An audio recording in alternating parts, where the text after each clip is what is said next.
नमस्कार, news headquarter में आपका स्वागत है। मैं हूं विकास भदौरिया। अगले 1 घंटे हम आपके सामने देश दुनिया की तमाम महत्वपूर्ण खबरें 1 मिनट के भीतर रखेंगे। और नमस्कार, मैं आपके साथ आशुतोष चतुर्वेदी।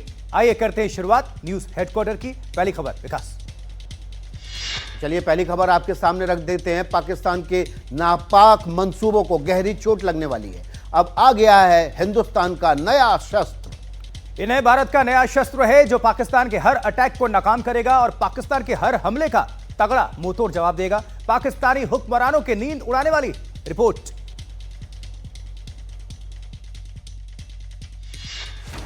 आ गया हिंदुस्तान का नया शस्त्र जो किसी भी जंग में पाकिस्तान को कर देगा पस्त, दुश्मन के हर चाल को करेगा बेकार। इसकी चाल और रफ्तार पाकिस्तान का कोई भी हथियार मुकाबला नहीं कर सकता। इसका टारगेट बिल्कुल सेट है जो पाकिस्तान के हर हथियार को नस्तानुबूद करने में 100% सक्षम है। नाम भार्गवास्त्र, काम तबाही। जी हां, यह हिंदुस्तान का नया एंटी ड्रोन सिस्टम है जिसकी ताकत पाकिस्तान के हुक्मरान जानेंगे तो होश फाख्ता हो जाएंगे, जिसकी ताकत पाकिस्तान के हुक्मरानों की नींद हराम कर देगी। भारत का ये नया शस्त्र पाकिस्तान की तबाही का काउंटडाउन है जो बिल्कुल स्वदेशी है। ये ऐसा एंटी ड्रोन है जो झुंड के झुंड ड्रोन्स को सेकंड्स में ही तबाह कर सकता है। हार्ड किल मोड में तैयार हुआ कम लागत वाला ये काउंटर ड्रोन सिस्टम दुश्मन के ड्रोन का मुकाबला करेगा। काउंटर ड्रोन सिस्टम में इस्तेमाल किए गए माइक्रो रॉकेट्स का गोपालपुर के सीवर्ड फायरिंग रेंज में सफल परीक्षण हो चुका है।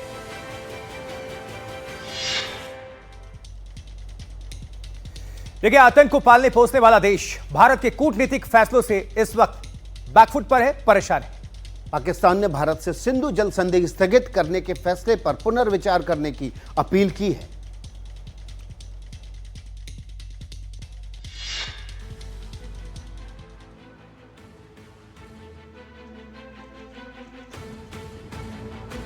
पाकिस्तान के साथ हालिया सीज फायर के बाद राष्ट्र के नाम संबोधन में प्रधानमंत्री ने साफ किया था कि खून और पानी एक साथ नहीं बह सकते और अब भारत के फैसले का पाक में बड़ा असर दिख रहा है। सिंधु जल संधि स्थगित होने से पाकिस्तान परेशान। पाक के जल संसाधन मंत्रालय ने भारत को लिखा पत्र। भावी जल संकट को देखते हुए भारत से लगाई गुहार। भारत से फैसले पर पुनर्विचार की अपील की। सिंधु जल संधि स्थगित होने से हमें मुश्किल होगी। भारत पाक की गुहार को तवज्जो नहीं देगा, सूत्र बता रहे हैं। सिंधु, झेलम, चिनाब का पानी अपने लिए इस्तेमाल करेगा भारत। तीनों नदियों के पानी के इस्तेमाल की योजना पर भारत में काम शुरू। बौखलाहट इसलिए है क्योंकि पाकिस्तान में बड़ी आबादी खेती किसानी पर निर्भर है और सिंधु जल संधि स्थगित होने का असर आने वाले दिनों में दिखेगा।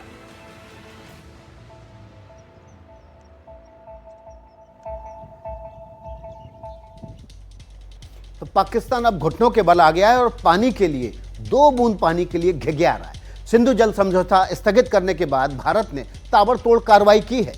देखिए, कुछ दिन पहले चिनाब का पानी रोकना इसी कड़ी में शामिल है और बगलिहार बांध से चिनाब का पानी रोका गया था। जम्मू के रामबन में बगलिहार बांध है और बगलिहार दोनों देशों के बीच विवाद का विषय भी रहा है। पाकिस्तान पहले ही वर्ल्ड बैंक की मध्यस्थता की मांग कर चुका है और पाकिस्तान को किशनगंगा बांध को लेकर भी आपत्ति रही है। चिनाब नदी की खासियतें और यहां पर जो भूगोल है उसके बारे में आपको बता देते हैं। ये हिमाचल के लाहौल स्पीति में बरला चाला से निकलती है और चिनाब में पानी का काफी प्रवाह है। हिमाचल में 2 नदियां चंद्रा और भागा से मिलकर ये बनती है।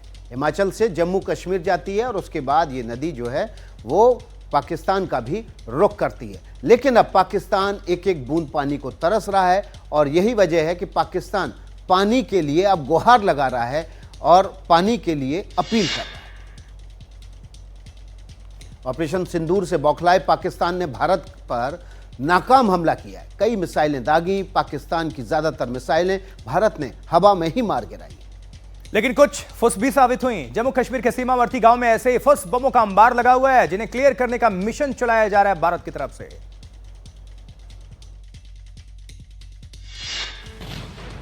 विध्वंसक धमाके, फिजाओं में बारूद की गंध। सीन जंग जैसा है, लेकिन ठहरिए, ये कोई जंग नहीं बल्कि पाकिस्तान की कायरता के प्रमाण है जिनका वजूद बॉम्ब स्क्वाड की टीम मिटाने में लगी है। ऑपरेशन सिंदूर से डरे पाकिस्तान ने भारत पर नाकाम हमले किए, कई मिसाइलें दागी, ज्यादातर को भारत ने मार गिराया। जो बची वो पाकिस्तान की तरफ फुस साबित हुई। जम्मू कश्मीर के सीमावर्ती गांव में ऐसे बम गोले का अंबार लगा है, बिना फटे। इसी गोला बारूद को क्लियर करने का अभियान जम्मू कश्मीर के सरहदी इलाकों में चल रहा है। पुंछ, राजौरी और सांबा से सटे बॉर्डर पर यह अभियान चल रहा है।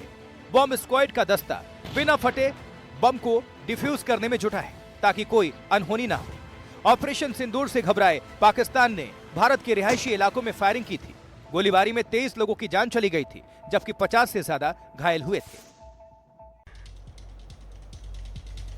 तो भारत पाकिस्तान टेंशन के बाद चारों तरफ शांति ही शांति है, लेकिन पाकिस्तान के कुकर्मों पर देश का गुस्सा, आक्रोश अभी भी शांत नहीं हुआ है। चारों तरफ देशभक्ति का उबाल है। इस बीच राजस्थान के उदयपुर में मार्बल ट्रेडर्स ने एक बहुत बड़ा फैसला लिया है। इस रिपोर्ट में देखिए।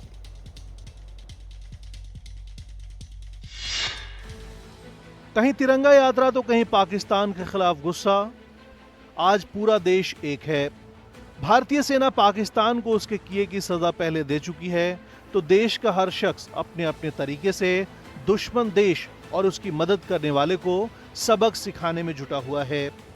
दोनों देशों के बीच तनाव के बीच भी तुर्की के ड्रोन के जरिए पाकिस्तान ने भारत में हमले की कोशिश की। अब राजस्थान के उदयपुर के मार्बल व्यापारियों ने फैसला किया है कि वो तुर्की से किसी भी तरह के मार्बल और ग्रेनाइट का इंपोर्ट नहीं करेंगे। सर्वमान्य से हम टर्की से भी कोई भी माल इंपोर्ट नहीं करेंगे। टर्की से जो भी आयातित माल उदयपुर में आता है उसके ऊपर हम रोक लगा देंगे।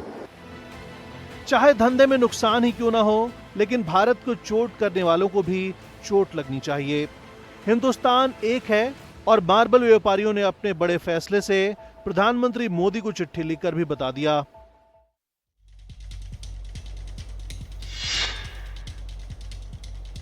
तो ऐसा ही माहौल दूसरे कारोबारी क्षेत्र में भी है। देश में कई जगह फलों और मेवों के कारोबारी तुर्की और अजरबैजान के खिलाफ विरोध का बिगुल बजा रहे हैं।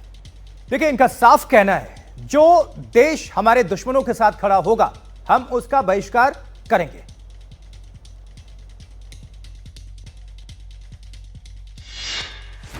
खूबसूरत से दिखने वाले ये मीठे सेब तुर्की से आए हैं, बाजार में खरीदारों के इंतजार में हैं। लेकिन इन फलों की मिठास बहुत सारे लोगों को रास नहीं आ रही। गाजियाबाद की साहिबाबाद मंडी के व्यापारियों ने तुर्की के फलों और मेवों का इंपोर्ट बंद करने का ऐलान किया है। दरअसल भारत के खिलाफ हालिया तनाव में पाकिस्तान ने तुर्की से मिले ड्रोनों का इस्तेमाल किया था, जिसे लेकर लोगों में नाराजगी है। पुणे के व्यापारी भी विरोध में हैं। तुर्की और अजरबैजान के खिलाफ मुहिम का ऐलान कर रहे हैं। टर्की ने ओपन सपोर्ट पाकिस्तान को किया है, जो हमारे देश के हित में नहीं है। हम उसका पूरा विरोध करते हैं। एज अ कस्टमर या जो भी लोग हैं, हम लोगों को ध्यान रखना चाहिए कि वहाँ प्रोडक्ट जो भी आते हैं वहाँ से टर्की से, उसका पूरी तरह से 100% बाइकआउट करना चाहिए। Boycott is the only one thing. यह विरोध गलत नहीं है। कोई भी मुल्क ऐसी कोशिशों के खिलाफ आवाज उठाएगा। तुर्की और अजरबैजान को सच और झूठ में फर्क करना सीखना होगा।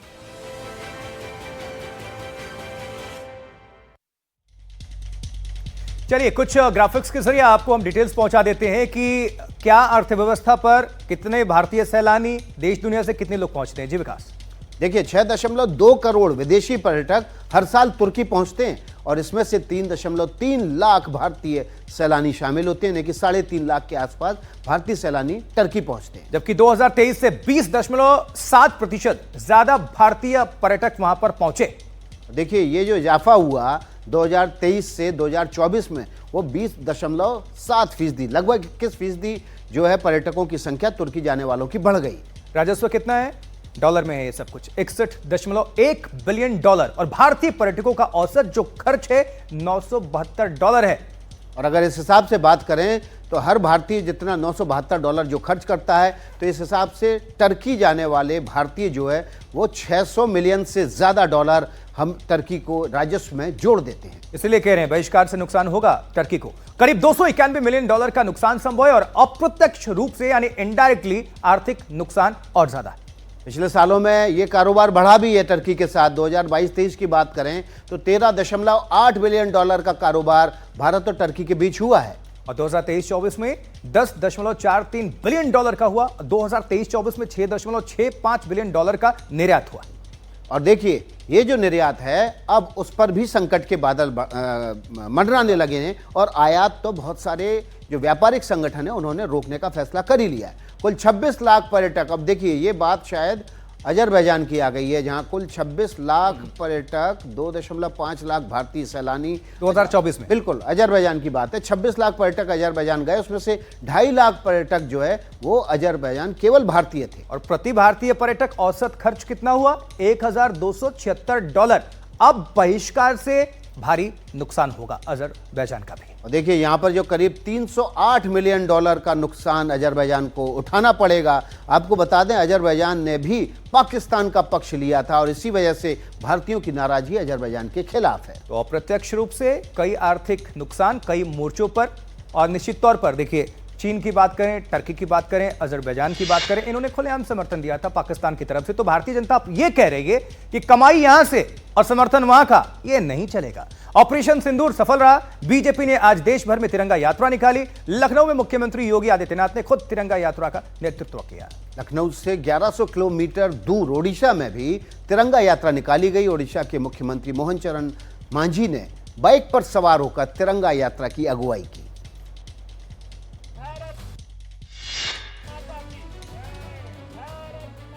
ऑपरेशन सिंदूर की सफलता सेना के शौर्य और पराक्रम का प्रमाण है। लखनऊ में सीएम योगी ने सेना के इसी शौर्य को सलामी दी। योगी ने अपने सरकारी आवास से भारत शौर्य यात्रा को रवाना किया। खास बात यह कि सीएम योगी ने तिरंगा हाथ में लेकर यात्रा का नेतृत्व किया, भारत माता की जय का नारा लगाया और तिरंगा यात्रा में जोश भर दिया। तिरंगा यात्रा में हुजूम उमड़ा। आगे योगी चल रहे थे, बगल में डिप्टी सीएम ब्रजेश पाठक और पीछे शौर्य की गाथा गाती सैकड़ों की भीड़। लखनऊ से 1100 किलोमीटर दूर ओडिशा में भी तिरंगा यात्रा निकाली गई। यात्रा का नेतृत्व सीएम मोहन चरण मांझी ने किया। मांझी अपने मंत्री सूर्यवंशी सूरज की बाइक पर सवार थे। पीछे सशस्त्र सेना के जवान तिरंगा हाथ में लेकर ऑपरेशन सिंदूर की कामयाबी को सैल्यूट कर रहे थे। तो भारत पाकिस्तान से टेंशन के बाद दोनों तरफ से हमले जरूर बंद हुए, लेकिन भारत ने पाकिस्तान पर जो रोक लगाई है वो अभी भी जारी है। भारत भी पाकिस्तान के हवाई क्षेत्र का उपयोग नहीं कर रहा है। लागत को कम करने के लिए एयर इंडिया नई रणनीति पर अब काम कर रहे हैं।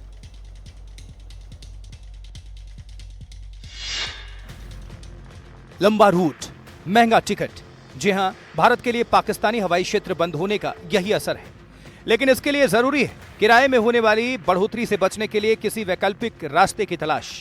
एयर इंडिया समेत तमाम एयरलाइंस इसी उहापोह की स्थिति से लड़ रहे हैं और रास्ते तलाश कर रही हैं। सूत्रों के मुताबिक एयर इंडिया ने दिल्ली से उत्तरी अमेरिका की अपनी उड़ानों को मंगोलियाई हवाई क्षेत्र का उपयोग शुरू कर दिया है।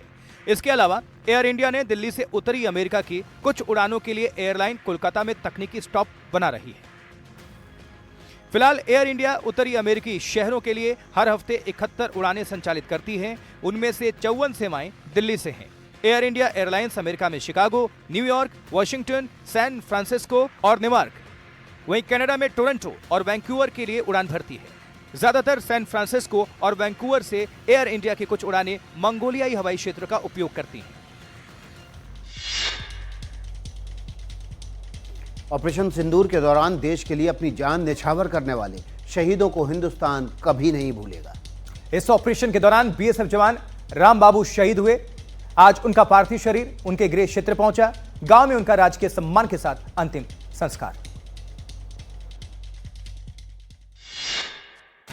सेना के शौर्य को नमन। शहीद रामबाबू को देश हमेशा याद रखेगा। शहीद रामबाबू का पार्थिव शरीर जैसे पटना एयरपोर्ट पहुंचा, सबकी आंखें नम हो गई। तमाम लोगों ने शहीद जवान को श्रद्धांजलि अर्पित की। भारत पाक तनाव के दौरान पाकिस्तान के हमले में बिहार के सिवान के रहने वाले बीएसएफ के जवान रामबाबू सिंह शहीद हो गए थे। पाकिस्तान की ओर से हुए हमले में 12 मई को उन्होंने देश के लिए बलिदान दे दिया। तमाम नेताओं के साथ पटना एयरपोर्ट पर आरजेडी नेता तेजस्वी यादव ने भी उन्हें श्रद्धांजलि अर्पित की। तो आज हम सब लोग यहाँ आए हैं, उनके शहादत को हम लोगों ने सलाम किया है। शहीद जवान रामबाबू सिंह जम्मू कश्मीर बॉर्डर पर तैनात।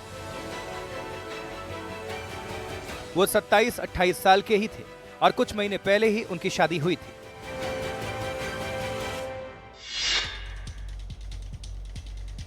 पाकिस्तान पर भरोसा नहीं किया जा सकता, होना भी नहीं चाहिए। इसलिए सीज फायर के बाद भी सुरक्षा बलों का ऑपरेशन लगातार जारी है। जम्मू कश्मीर में सुरक्षा बलों ने हथियारों का जखीरा बरामद किया है।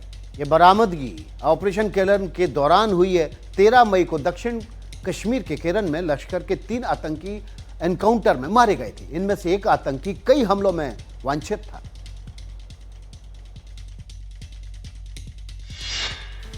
हथियारों के इस जखीरे में AK-47 है, कई हैंड ग्रेनेड है, हजारों गोलियां हैं, अल्ट्रा टेक्नोलॉजी वाले हाईटेक फोन हैं जिन्हें पाकिस्तान की सेना इस्तेमाल करती है। इनकी डिलीवरी चीन पाकिस्तान को करता है। हथियारों का ये जखीरा आतंकवाद पर घड़ियाली आंसू बहाने वाले पाकिस्तान के षड्यंत्र का जिंदा प्रमाण है। हाईटेक हथियारों का ये जखीरा सुरक्षा बलों ने दक्षिण कश्मीर के शोपियां में केरन के जंगलों से बरामद किया है। केरन में ही 13 मई को सुरक्षा बलों के साथ एनकाउंटर में लश्कर तैयबा के 3 आतंकी मारे गए थे। शोपिया जिले के केरन के शुक्रू फॉरेस्ट एरिया में मंगलवार की शाम ठीक 4:30 बजे मुठभेड़ खत्म हुई थी। इस ऑपरेशन को केरल नाम दिया गया था। मारे गए आतंकियों में लश्कर तैयबा का टॉप कमांडर शाहिद अहमद कुट्टी, अदनान शफी और एहसान अहमद शेख शामिल है। 14 मई को हथियारों का ये जखीरा मिला है। शक है कि पाकिस्तान घाटी में किसी बड़ी वारदात की फिराक में था।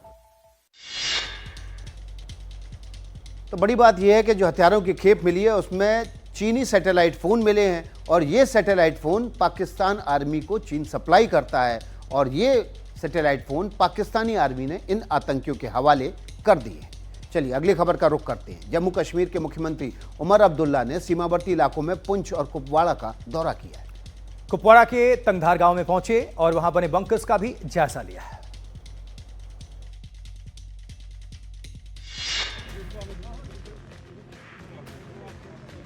हाथ में मोबाइल फोन लिए उमर अब्दुल्ला धीरे धीरे आगे बढ़ते हैं और बंकर के अंदर दाखिल होते हैं। मंशा ये जानने की थी कि लोग गोलीबारी के दौरान किस तरह यहां छुपकर अपना बचाव करते हैं और इसके जरिए वो लोगों के साथ अपने जुड़ाव को भी दिखा रहे थे।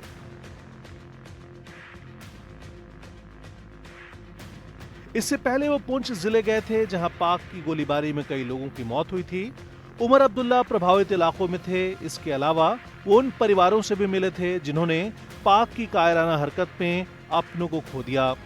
सीएम ने मरने वालों के लिए अफसोस जताया और लोगों को भरोसा दिया कि सरकार और प्रशासन हर मुश्किल में उनके साथ खड़ा है। उमर अब्दुल्ला ने लोगों को भरोसा दिलाया कि गोलीबारी के दौरान हिफाजत के लिए सरहद से लगे गांवों पर और बंकर बनाए जाएंगे।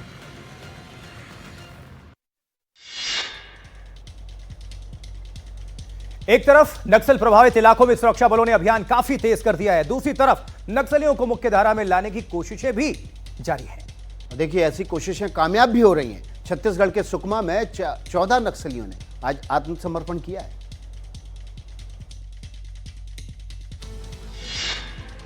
ये तस्वीरें उम्मीद जगाती हैं। इस समर्पण के बड़े मायने हैं क्योंकि सुकमा छत्तीसगढ़ के सबसे ज्यादा नक्सल प्रभावित जिलों में एक रहा है। जहां कभी नक्सली आतंक था वहीं जिंदगी पटरी पर लौट रही है और गलत राह पर निकले बहुत सारे युवा नई जिंदगी का सफर तय कर रहे हैं। कुल 14 नक्सलियों ने सरेंडर किया है। इन पर कुल मिलाकर 16 लाख रुपए का इनाम था। हथियार डालने वालों में 5 महिला नक्सली भी शामिल हैं। इन्हें आगे की जिंदगी के लिए कई सरकारी सुविधाएं मिलेंगी। प्रोत्साहन राशि के तौर पर सभी को 50-50 हजार रुपए की रकम दी गई है। हाल ही में छत्तीसगढ़ के कर्रे गुट्टा में नक्सलियों के खिलाफ बड़ा अभियान चलाया गया था जिसमें 31 नक्सली मारे गए थे। वर्ष 2024 में 928 एवं 2025 के पहले 4 महीनों में अब तक 718 सरेंडर्स हो चुके हैं। नक्सलियों के खिलाफ अभियान आगे भी चलते रहेंगे। साथ ही सरेंडर की ऐसी कोशिशें भी जारी रहनी चाहिए।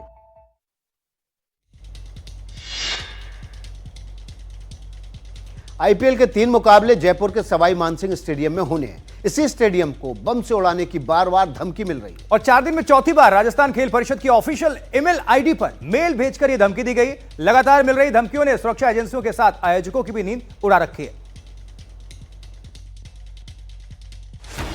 आयोजकों की नींद उड़ने की वजह यह धमकी भरा मेल है। राजस्थान खेल परिषद की ऑफिशियल ईमेल आईडी पर धमकी भरा मेल आया है जिसमें ऑपरेशन प्रभाकर डिविज और HMX बम का जिक्र करते हुए वार्निंग दी गई है। जबकि भारत में पाकिस्तान के स्लीपर सेल सक्रिय हैं। मेल में जयपुर के सवाई मानसिंह स्टेडियम को बम से उड़ाने का जिक्र है। धमकी भरा मेल मिलने के बाद सुरक्षा एजेंसियों और आयोजकों के होश उड़े हैं। इसकी वजह यह है कि आईपीएल के आगामी 3 मुकाबलों की मेजबानी जयपुर का सवाई मानसिंह स्टेडियम करेगा। दूसरी ये कि पिछले 4 दिनों में ये चौथा मौका है जब स्टेडियम को बम से उड़ाने की धमकी मिली हो। सुरक्षा एजेंसियां चौकस हैं। धमकी भरे मेल का नेटवर्क खंगाला जा रहा है। वहीं सवाई मानसिंह स्टेडियम की सुरक्षा और कड़ी कर दी गई है।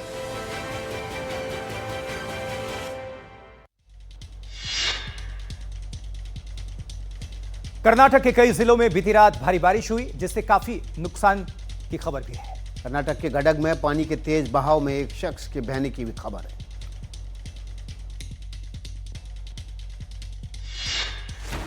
बेमौसम की बारिश और पानी इतना कि लोगों के लिए किसी आफत से कम नहीं। तस्वीरें बेलगावी की हैं। गोकाक कस्बे में शाम के बाद देर रात तक बादल जमकर बरसे। यहाँ बाढ़ जैसे हालात थे। लोगों के घर पानी में डूबे हुए थे। कार और मोटरसाइकिलें आधी पानी में समा गई थीं। ये तस्वीरें गडक जिले की हैं। एक शख्स बेनकोपा गांव के पास उफनते नाले में बह गया। रात और बचाव दल मौके पर पहुंचा। काफी देर बाद तलाशी अभियान चला। हुबली के हालात भी जुदा नहीं थे। यहाँ कई इलाकों में बारिश का पानी लोगों के घरों में घुस गया। कीमती सामान पानी में डूबे हुए थे और लोग बेबस ऐसे हालात का सामना करने को मजबूर थे। घरों के बाहर भी मंजर ऐसा ही था। लोगों की गाड़ियां पानी में डूबी हुई थीं। मौसम की ऐसी मार हो तो सरकार और प्रशासन भी बेबस नजर आते हैं। प्रभावित जिलों में हालात सामान्य बनाने की कोशिशें हो रही हैं।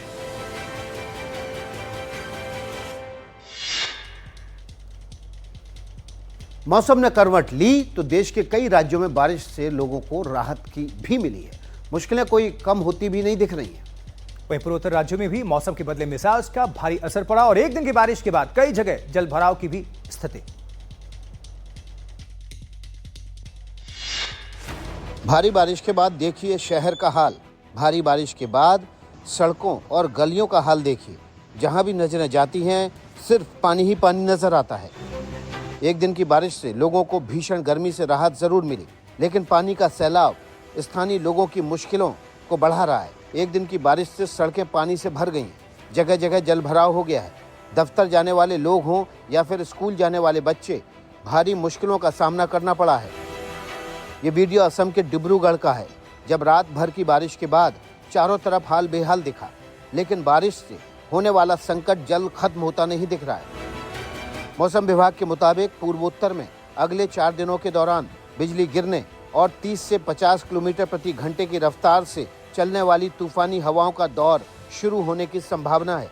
इसके साथ ही हल्की बारिश का दौर भी शुरू होने की आशंका जताई गई है।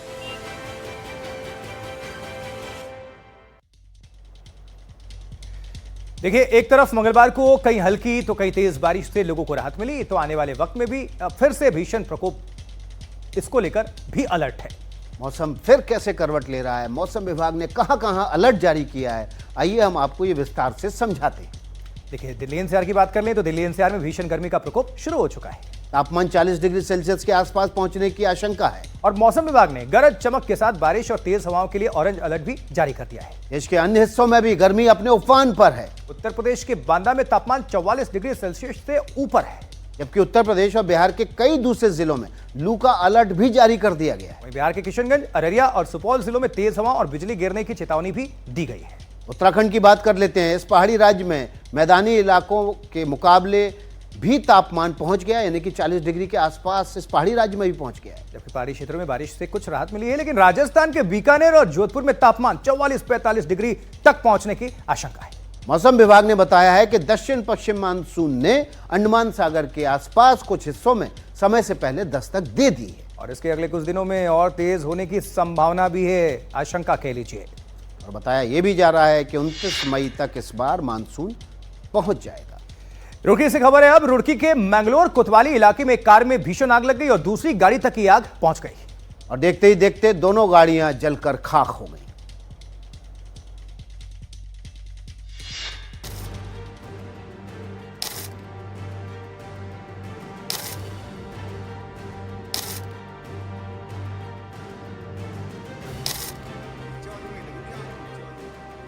ये आग जबरदस्त थी। एक कार में लगी आग ने दूसरी को भी अपनी जद में ले लिया और देखते ही देखते दोनों गाड़ियों से बड़ी बड़ी लपटें उठने लगी।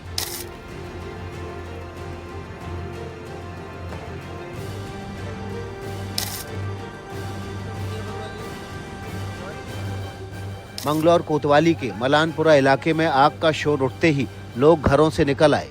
कई लोग आग बुझाने के लिए आगे आए और काफी कोशिशों के बाद पानी डालकर लोगों ने खुद ही आग पर काबू पा लिया। दोनों गाड़ियां बंद खड़ी थी, इसलिए किसी के झुलसने की कोई खबर नहीं है। ये आग कैसे लगी, आग के पीछे किसी की शरारत जिम्मेदार है? पुलिस इन सवालों के जवाब तलाश रही है।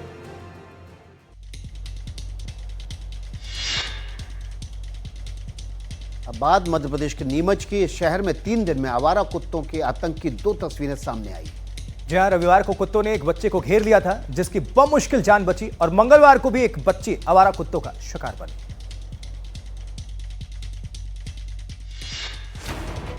शहर के महावीर नगर में आवारा कुत्तों के आतंक की 2 तस्वीरें।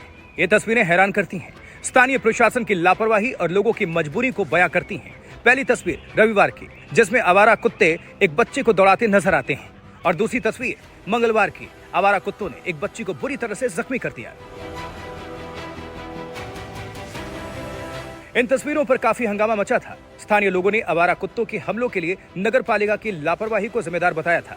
आप देख सकते हैं कि जान बचाने के लिए एक छोटा सा बच्चा किस कदर भाग रहा है। फिर किसी फरिश्ते की तरह यह महिला उसे बचाने पहुंचती है और मासूम की जान बचती है। सिर्फ 2 दिन बाद आवारा कुत्ते नूरुल हुदा नाम की बच्ची को दौड़ाते हैं और उसके शरीर को कई जगह से नोच लेते हैं। लोगों के शोर मचाने और दौड़ने के बाद कुत्ते भागते हैं। सवाल है कि यह सिलसिला कब थमेगा और कब मासूम बच्चे बिना खौफ घरों से बाहर निकल पाएंगे।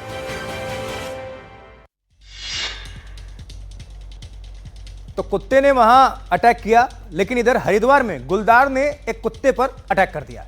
देखिए बाहर पलटवार में क्या हुआ, आगे बढ़ गई बात, लेकिन गुलदार को पलट के भागना पड़ा।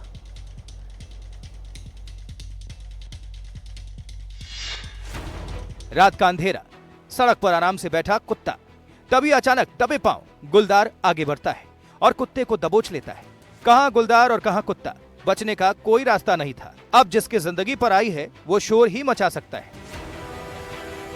कुत्ते का भौंकना काम कर गया।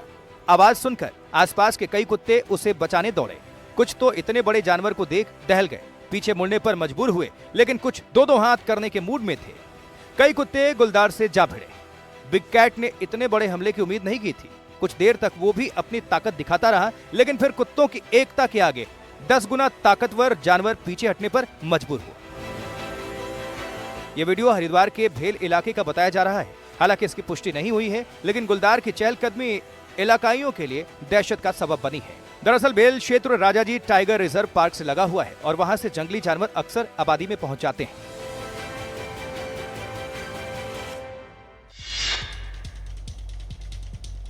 Justice B R Gavai Supreme Court के नए सीजेआई बने। विकास और उन्हें राष्ट्रपति द्रौपदी मुर्मू ने शपथ दिलाई। जस्टिस खन्ना 13 मई को रिटायर हुए थे, जिसके बाद जस्टिस बी आर गवई ने देश के 52वें सीजेआई का पद ग्रहण किया और उनका कार्यकाल 6 महीने का होगा। अब आपको दिखाते हैं एक स्पेशल रिपोर्ट 1 मिनट के भीतर।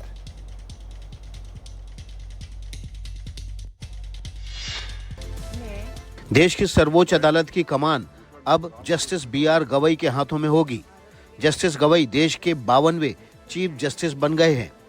राष्ट्रपति द्रौपदी मुर्मू ने सीनियर मोस्ट जज जस्टिस बी आर गवई को पद और गोपनीयता की शपथ दिलाई। 24 नवंबर 2025 तक जस्टिस बी आर गवई पद पर रहेंगे। 13 मई को सुप्रीम कोर्ट के chief justice Sanjeev Khanna retire हुए और सुप्रीम कोर्ट में उनका फेयरवेल भी कर दिया गया। Chief justice B R Gavai से जुड़े कुछ रोचक फैक्ट हम आपको बताते हैं। जस्टिस बी आर गवई देश के पहले ऐसे सीजेआई हैं जो बौद्ध धर्म का पालन करते हैं। जस्टिस गवई के पिता आर.एस. गवई उन 4 लाख लोगों में से एक थे जिन्होंने डॉक्टर भीमराव अंबेडकर के साथ 1956 में बौद्ध धर्म अपनाया था। जस्टिस गवई के पिता अंबेडकरवादी नेता थे और उन्होंने रिपब्लिकन पार्टी ऑफ इंडिया की स्थापना की थी। देखिए अब हम आपको जस्टिस गवई के बारे में कुछ तथ्य जो है वो विस्तार से बता देते हैं। कई हाई प्रोफाइल केस में जस्टिस गवई ने बड़े अपराधियों को, बड़े आरोपियों को जमानत दी है और मनीष सिसोदिया जो कि दिल्ली के उप मुख्यमंत्री रहे, उनको शराब नीति मामले में जमानत इन्होंने ही दी थी। यूपीए और मनी लॉन्ड्रिंग के मामलों में गिरफ्तारी के लिए कई मानक तय किए गए थे इनकी तरफ से। बिल्कुल, जस्टिस गवई की बेंच ने बुलडोजर न्याय पूरी तरह से गलत बताकर फैसला दिया था। जस्टिस गवई उस 7 सदस्यीय पीठ का भी हिस्सा थे जिसने SC ST आरक्षण के सब कैटेगरी बनाने का रास्ता साफ कर दिया था और उसके बाद इस रास्ते के साफ होने के बाद इसको लागू किया गया। चुनावी फंडिंग के प्रावधान, इलेक्टोरल बॉन्ड को सुप्रीम कोर्ट की 5 जजों की बेंच ने सूचना के अधिकार का कानून उल्लंघन मानते हुए असंवैधानिक करार दिया था। अनुच्छेद 370 को निष्प्रभावी करने वाले केंद्र सरकार के फैसले को सही माना था। जस्टिस गवई सर्वोच्च अदालत की उस बेंच में भी शामिल थे जिसने प्रशांत भूषण के खिलाफ अवमानना के मुकदमे में फैसला दिया था। और नोटबंदी याद होगा आपको, नोटबंदी को संवैधानिक तौर पर दुरुस्त मानने वाले जजों में जस्टिस गवई भी एक थे। जस्टिस गवई कई हाई प्रोफाइल केसेस में शामिल रहे थे और उन केसेस में फैसला सुनाने वालों में बेंच में थे।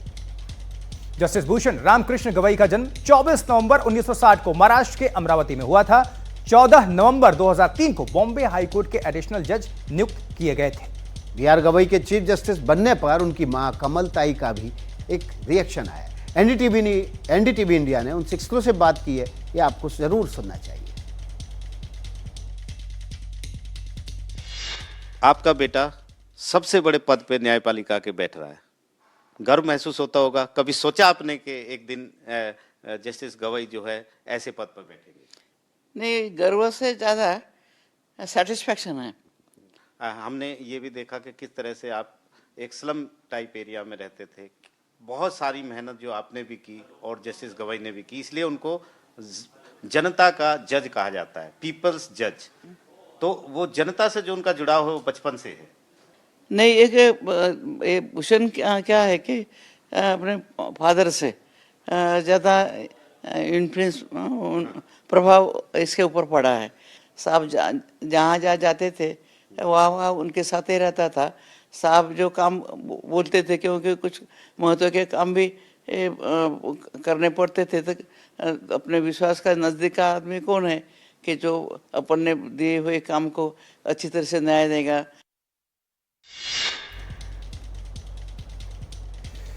चलिए खबरों में बढ़ते हैं आगे। अब देखिए जरा, भारत और पाकिस्तान के सेनाओं के बीच की भिड़ंत तो खत्म हो चुकी है, लेकिन अब बिहार विधानसभा चुनाव होने वाले हैं और बिहार की सियासत में एनडीए और विपक्ष में जबरदस्त भिड़ंत होने वाली है। बीजेपी ने आरजेडी पर निशाना साधते हुए एक धमाकेदार वीडियो जारी किया है।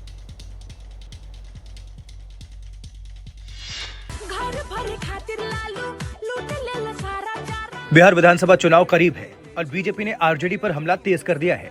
अपने इस नए वीडियो के जरिए बीजेपी ने लालू परिवार की पोल खोलने की कोशिश की है।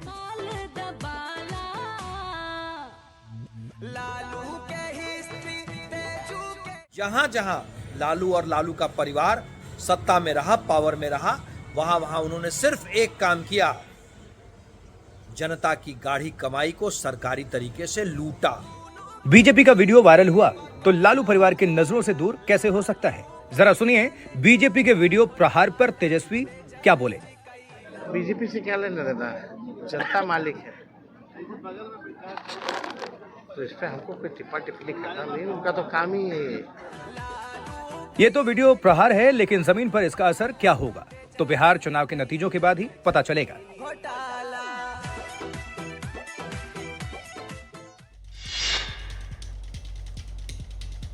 बीजापुर में ऑपरेशन ब्लैक फॉरेस्ट के तहत हथियारों का एक बड़ा जखीरा बरामद किया गया है। नक्सली किस तरह के हाईटेक हथियारों का इस्तेमाल करते हैं और क्यों नक्सलियों का सफाया बेहद जरूरी है, रिपोर्ट देखिए।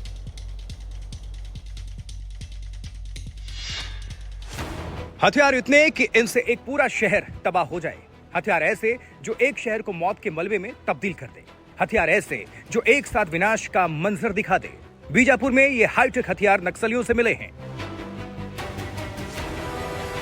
नक्सली किन किन हथियारों से सुरक्षा बलों को टारगेट करते हैं, बरामद किए गए वेपन्स कितने घातक हैं, नक्सलियों से जो हथियार मिले उनमें BJL लॉन्चर, SLR 7.62, इंसास 5.56 शामिल हैं। सुरक्षा बलों ने जो हथियार जब्त किए उनमें इतने भर नहीं है। नक्सलियों के हथियार गोदाम में flash pistol 9mm, mega sniper, BGL launcher, देसी कट्टे, BGL सेल, हैंड ग्रेनेड और मेनपेक सेट शामिल हैं। एंटी नक्सल ऑपरेशन में जब्त किए गए ये हथियार बताते हैं कि नक्सली वक्त के साथ हाईटेक हो रहे हैं, इसलिए उनका अंत करना जरूरी है।